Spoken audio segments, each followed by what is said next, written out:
Très bien, bonjour à tous. Donc, Elian Latour, Laurent Chauveau, Société Scope Ecozimut.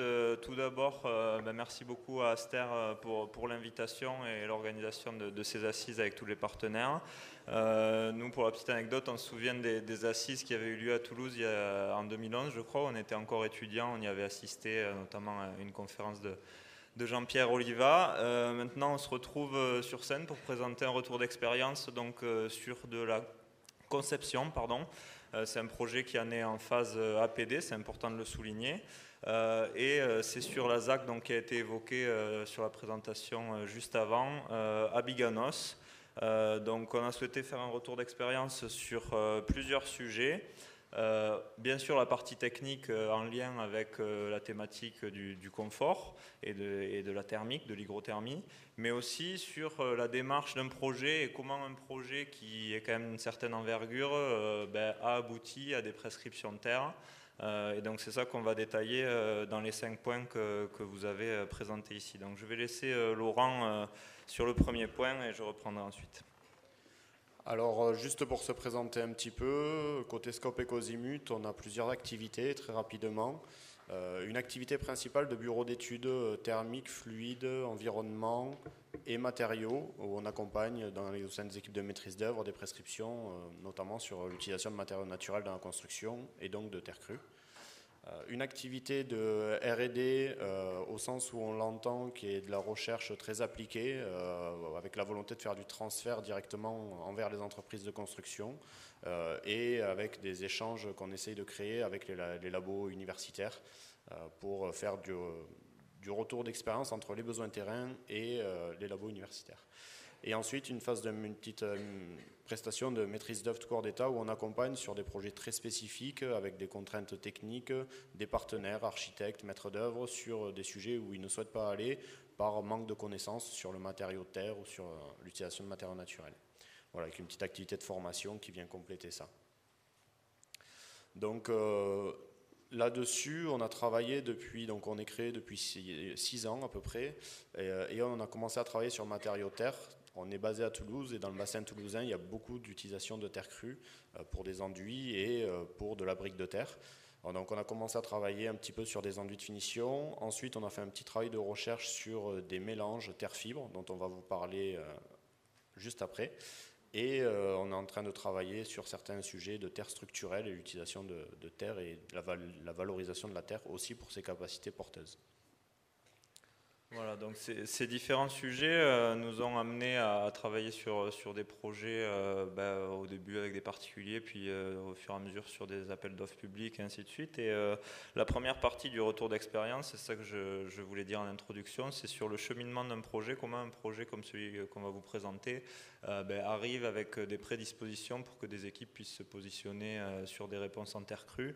Donc là, dans le cadre de la ZAC à Biganos, c'était une volonté assez poussée à la fois de la commune, mais aussi de l'aménageur qui avait été sélectionné, donc Aquitanis, pour aménager cette ZAC, de pousser tous les axes liés à la qualité environnementale, à l'usage des matériaux locaux, à la création d'emplois locaux et de développement d'une filière. Et donc ça, c'est des attentes qu'ont souvent les aménageurs, mais là, la petite démarche qu'il y a eu en plus, c'est qu'ils ont missionné des experts en phase amont pour pouvoir fournir déjà des études. Donc il y avait des études d'identification des ressources locales, des études de R&D, notamment une étude menée par Amaco avec la terre d'une briqueterie locale pour étudier 3 types de matériaux.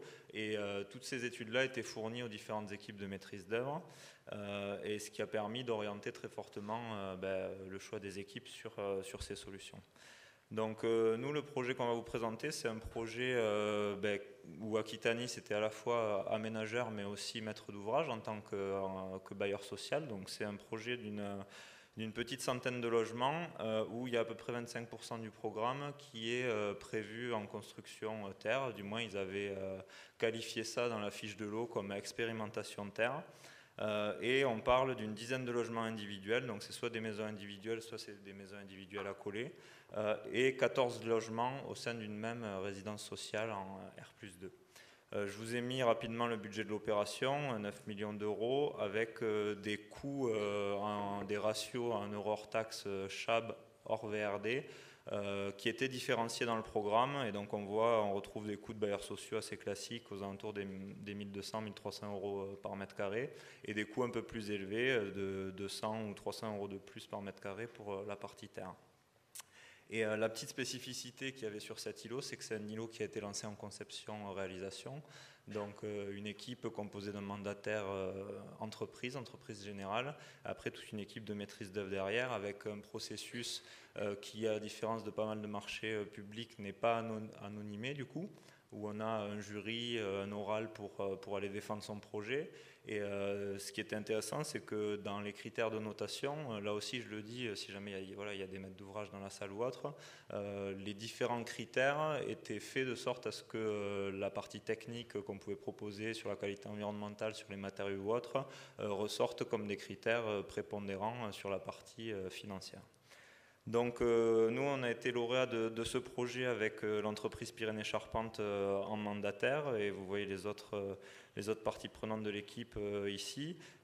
Pourquoi je voulais préciser Pyrénées Charpentes? Parce que c'est une entreprise qui fait donc de l'ossature bois, alors qu'en face on avait principalement des entreprises qui font du génie civil et du béton. Il y avait Eiffage entre autres.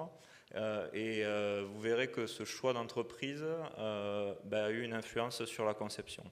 Donc là, vous retrouvez le plan de masse du projet avec les deux îlots, celui de la résidence sociale et des maisons individuelles, qui sont identifiés comme champ d'expérimentation terre crue. C'est à peu près 25% du programme, comme je le disais. Et le reste de l'îlot qui est sur de la construction bois classique, avec un effort quand même sur des isolants biosourcés et quand même une construction bois assez qualitative d'un point de vue environnemental. On est sur un îlot qui est très dense. Ça, c'est le plan schématique de masse. Et là, vous avez une vue aérienne. On retrouve les maisons sur la partie haute, là-haut, et la résidence sociale, ici. Quelques photos, c'est pas des photos, quelques images du projet pour que vous vous rendiez compte un peu de l'ambiance qui a été donnée. On retrouve cette densité et vous avez une distinction sur les finitions de façade entre un enduit plutôt à la chaux, côté extérieur, et des parties en bardage, et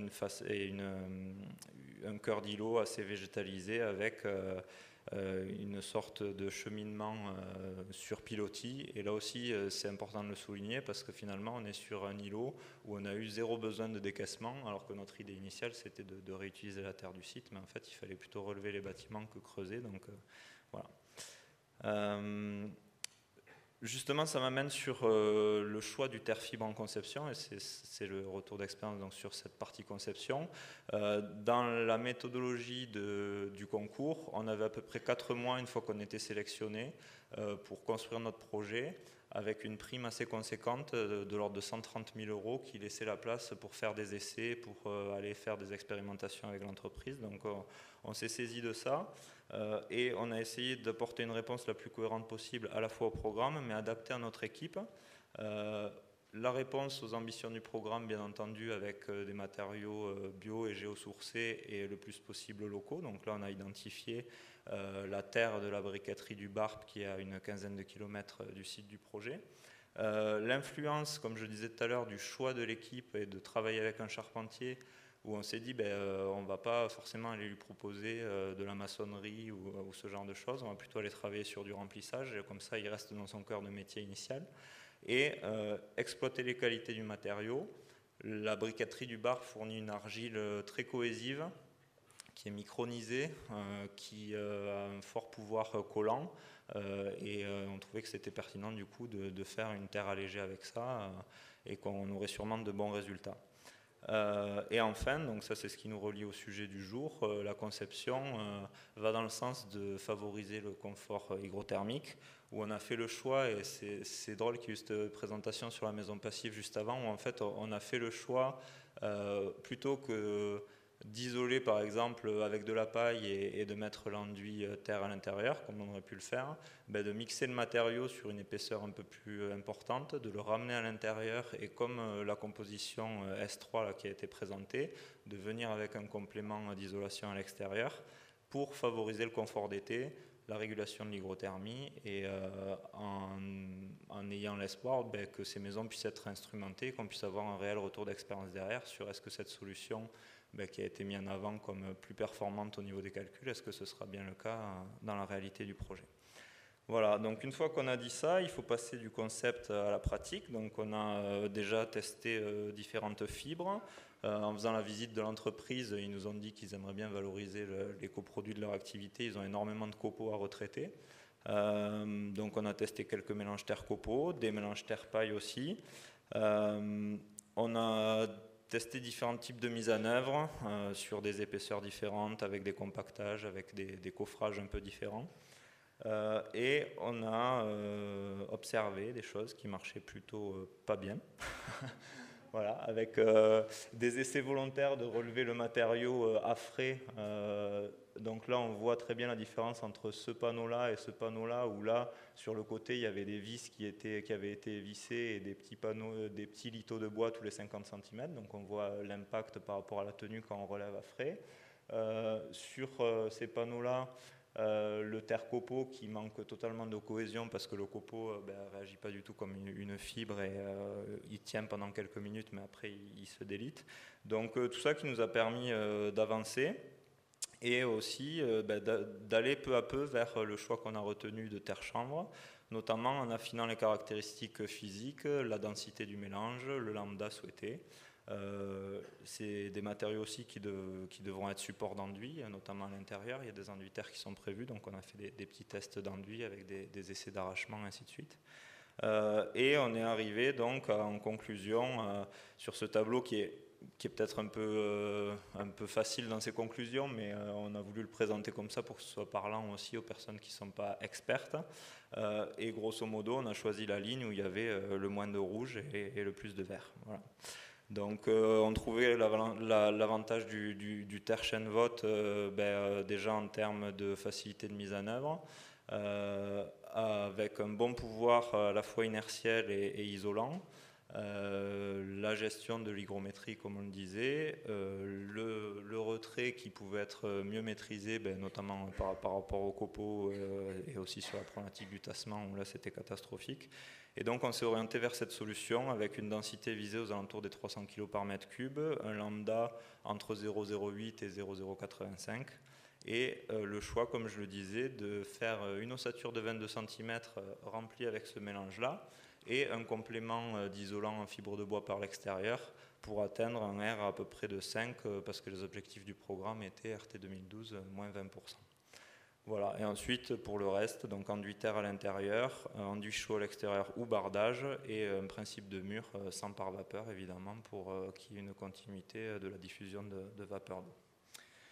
Voilà, une fois qu'on a fait ça, on a présenté le concours, on l'a gagné et ensuite Laurent va vous expliquer dans les étapes de conception comment on a continué la réflexion.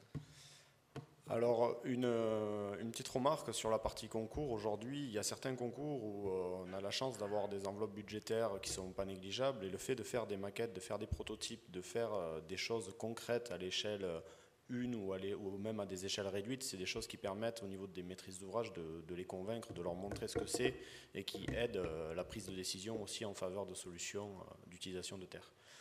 Donc une fois qu'on a eu gagné le projet, on est rentré dans une phase de caractérisation un petit peu plus du terre-chanvre, en étudiant déjà tout ce qui a été fait et en regardant de près tout ce qui a été fait, parce que déjà pas mal de choses ont été faites, et en faisant nos propres prototypes, nos propres essais, à la fois de résistance mécanique, à la fois de conductivité. Donc on a fait des éprouvettes, des échantillons qu'on a envoyés dans des laboratoires pour caractériser les conductivités. Et on a fait nos mélanges avec différents types de mélanges et avec différentes méthodes de mise en œuvre. Est-ce qu'on mélange d'abord la terre et la fibre et la chaîne-vote, ensuite on humidifie? Est-ce qu'on mélange d'abord la terre et l'eau pour faire une barbotine et ensuite on ajoute la chaîne-vote? Finalement, c'est cette solution qu'on a retenue qui revient plus proche de la solution chaud-chanvre et qui permet un bien meilleur enrobage des fibres. Et on a fait des tests de projection avec une entreprise qui a l'habitude de faire du chaud-chanvre pour essayer d'utiliser les outils déjà existants dans les entreprises. avec une ambition de tester plusieurs méthodes dans la contrainte que ça convienne aussi à l'entreprise Pyrénées Charpentes qui a l'habitude de faire de la préfabrication et d'arriver sur chantier avec des murs finis, donc avec des enjeux de caractérisation. Tu peux passer. Donc on est arrivé à des courbes et à des choses qui sont assez intéressantes et qui recroisent finalement pas mal ce qui a été fait par d'autres et par ce qu'on peut retrouver dans la littérature. Donc là vous avez un graphique avec la masse volumique en abscisse et en ordonnée les conductivités thermiques. Et on se retrouve sur un mélange qui, entre 300 et 350 kg le mètre cube, à la fois se tient très bien, et à la fois permet d'avoir une conductivité thermique qui est intéressante et qui permet d'avoir des résistances derrière très intéressantes. On a fait d'autres graphiques et d'autres analyses sur les liens entre la quantité de granulats et la quantité de liants pour obtenir ce type de masse volumique et pour pouvoir reproduire de façon régulière ce type de test avec la terre, parce qu'il va falloir justifier au niveau du bureau de contrôle notamment qu'on soit en capacité de le refaire de façon régulière à l'équivalence pour pouvoir assurer un suivi qualité, quoi. Donc ensuite on est passé à des prototypes en phase d'avant-projet au niveau du mélange final qui a été décidé et avec différents tests au niveau de la mise en œuvre, de la réalisation pratique des murs. Qu'est-ce qu'on va utiliser en fond de coffrage pour pouvoir à la fois répondre aux contraintes de fabrication, de cadence de fabrication d'ossature bois avec notre matériau. Donc on a pu voir qu'on a utilisé des tests avec de l'OSB, du Nergalto, de la GEPAN et du Canis en fond de coffrage pour tester différentes solutions techniques. Et ensuite, on a fait 2 prototypes en projection, 2 prototypes en compactage, en remplissage et compactage, pour voir aussi les différences de vitesse de mise en œuvre. Et ce qui en ressort aujourd'hui, c'est qu'à l'heure d'aujourd'hui, avec les personnes avec qui on a fait le test, en projection, on va dire qu'ils sont un peu bloqués par la machine aujourd'hui à une dizaine de mètres cubes projetés par jour, et ce qui est bien très largement inférieur à ce que va être capable de produire en ossature bois l'entreprise.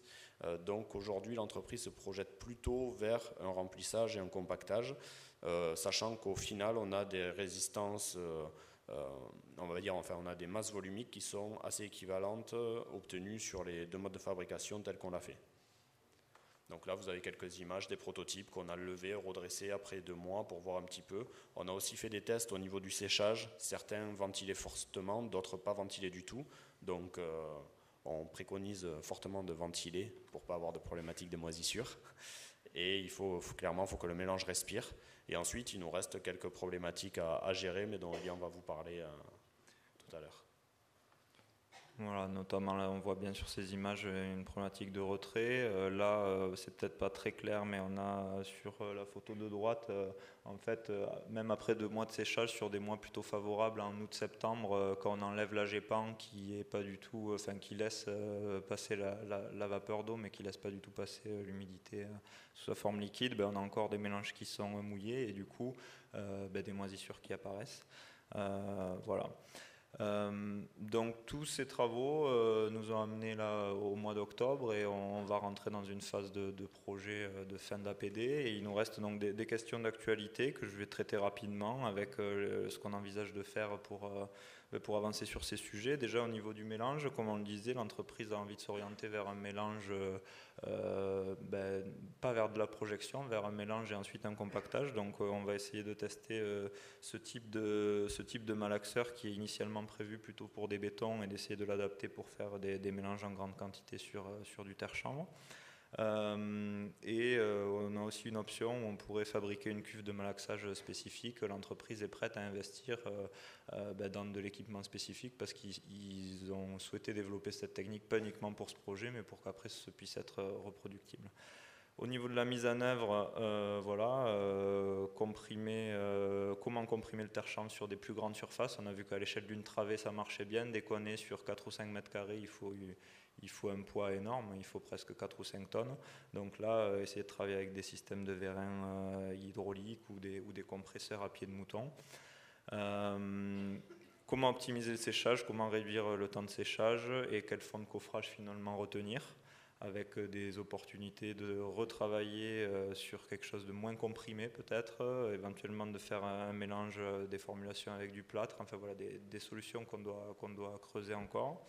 Et enfin, le sujet des moisissures, essayer de voir comment ça évolue dans le temps. On n'est pas trop inquiet des moisissures de surface, mais celles qui sont un peu plus à l'intérieur, essayer de creuser avec notre inquiétude principale, bien sûr, qui est de savoir si ça peut avoir un impact sur la qualité sanitaire de l'air intérieur. Voilà, donc le dernier point, c'est celui de la justification assurantielle. On en a déjà pas mal parlé aujourd'hui. On est malheureusement sur un bureau de contrôle qui est assez réfractaire à tout ça, qui nous a dit dès le premier rendez-vous qu'il voudrait un ATEX.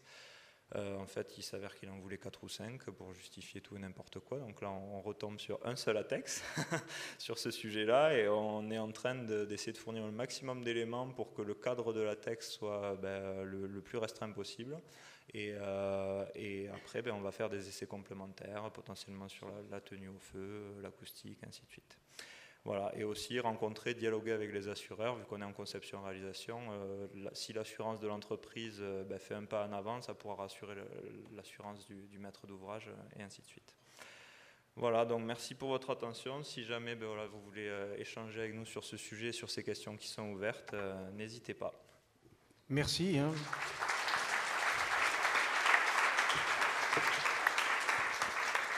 Sacré défi technique, bravo. Ouais, bonne chance pour la suite. Alors, y a-t-il des questions ?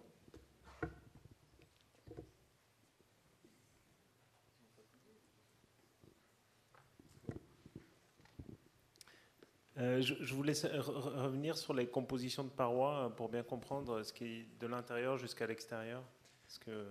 Alors, à l'intérieur, un enduit terre crue sur support terre chanvre, quelques centimètres, 1 ou 2. 22 cm de terre chanvre entre ossature, et là on hésite soit entre ossature de 22, ça veut dire que les montants sont affleurants, soit qui englobent des ossatures de 145 mm. Un voile contre-ventant, 10 cm de fibre de bois, et selon les cas, soit un enduit chaud côté extérieur, soit par pluie contre litho-bardage. Oui, bonjour, Nicolas Odoff. Bravo pour votre travail. Est-ce que vous avez réfléchi à la préfabrication de blocs en terre chanvre ? Alors oui, dans ce que j'ai présenté au tout début sur les travaux qu'on a fait préalablement à l'étude, il y a 2-3 ans, on a travaillé sur des mélanges terre-fibre. On a testé du terre chanvre, on a testé du terre paille, on a testé du terre sargasse, on a fait pas mal de tests. Et suite à ça, on a eu l'occasion de travailler sur la réalisation de blocs terre Chunvot sous format brique qu'on a conçu, sur lequel on a travaillé sur la partie impact environnemental, sur la partie du coup formulation, résistance mécanique et thermique, et sur la partie mise en œuvre. Et dans le cadre de ce travail, sur la partie mise en œuvre, on est allé à la rencontre de quelques artisans, entreprises, pour prendre un peu leur retour d'expérience terrain et leur vision de terrain. Et c'est vrai que les visions de terrain des partenaires avec qui on a échangé nous ont quasiment tous fait la même conclusion, qui était on croit beaucoup aux terres chanvre, mais on croit très peu au format bloc, parce qu'aujourd'hui c'est long à mettre en œuvre, c'est compliqué. Les retours d'expérience sur certains blocs de chaux chanvre montrent que l'homogénéité des blocs n'est pas forcément toujours la même, que maçonner des blocs c'est un peu complexe, que gérer les jonctions et les découpes c'est pas forcément évident, et qu'en plus mettre des blocs rigides dans des ossatures bois par exemple qui ont une certaine souplesse, ça pose aussi des questions et des problématiques. Donc on a plutôt mis cette option bloc de côté en continuant à travailler sur le terre chanvre sur des formats du coup de remplissage, de projection ou de compactage. Yannick Robert, est-ce que vous avez considéré mettre un peu de chaux dans votre mélange pour solutionner votre problème de moisissure ? Alors, aujourd'hui, dans tous les tests qu'on a fait, on n'en a pas mis. Justement, dans les travaux préalables qu'on a fait, on avait fait des mélanges terre stabilisés à la chaux avec du chanvre. Et on avait obtenu des résultats qui, en termes de résistance mécanique et de comportement, n'étaient pas très différenciants. Et on a trouvé pas mal d'informations dans la littérature où, malgré la présence de chaux dans les mélanges, il pouvait y avoir du développement de champignons, de moisissures ou autres, si les conditions de séchage n'étaient pas bien réunies. De notre côté, on a observé qu'en mettant des bonnes conditions de séchage et en ventilant correctement après fabrication, on obtenait quelque chose de très propre, sans problématique de moisissure. Et donc on est parti dans l'option de ne pas en mettre pour maximiser la performance environnementale. C'est ça, c'est vrai que sur la partie séchage, il y a sûrement dans des mélanges qui sont très chargés en chaux un indice de pH qui fait que peut-être il y a certaines moisissures qui ne se développent pas, mais quand on en met dans des proportions de l'ordre de 2, 3, 4% maximum, là, on n'a pas constaté ça. J'évoquais dans les pistes de solutions éventuellement de mettre un peu de plâtre, parce que le plâtre, pour faire sa réaction, va venir absorber un peu d'eau. Il faut voir dans quelle mesure. Et si ça ne vient pas créer d'autres effets néfastes, mais si c'est le cas et que ça peut absorber une certaine quantité d'eau, ça accélérera peut-être un peu le séchage et ça garantira peut-être qu'il y ait moins de moisissures, notamment à cœur. D'autres questions? Ben alors on va remercier l'équipe des Cozimut. Merci à tous. Merci.